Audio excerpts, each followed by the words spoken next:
ምን ተፈጠረ? ያ በሽተኛ ሰውዬ ትናንት የገዛውን ፍየል ሰዱት ነው። ማታ ስገባ እኮ ግስ ብሎኝ እናገኘው። ኧረ እባክሽ ሞች እና ልትነግሪ ይኖራል የፈለግሽ?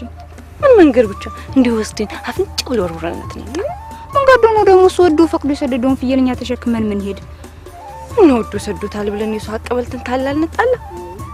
አይ ሶፊያ እቺ ጎንበስ ሰቃለ ማናሳት ነው አሉ።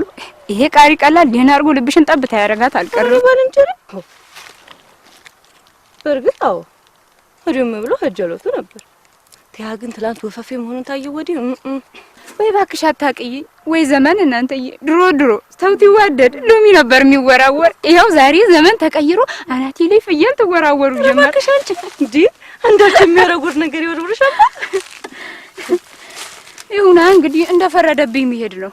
ምን ይታወቃል? ለኔም በግርግር አንድ ማለፊያ ቀልጠም ይደርሰኝ ይሆናል። ይደልሽ ምን ይባል ጀሪ በዛውም ለዛሽ ምስኪን ልጅ ለህይወት የበል ደብዳቤ ሰጣ።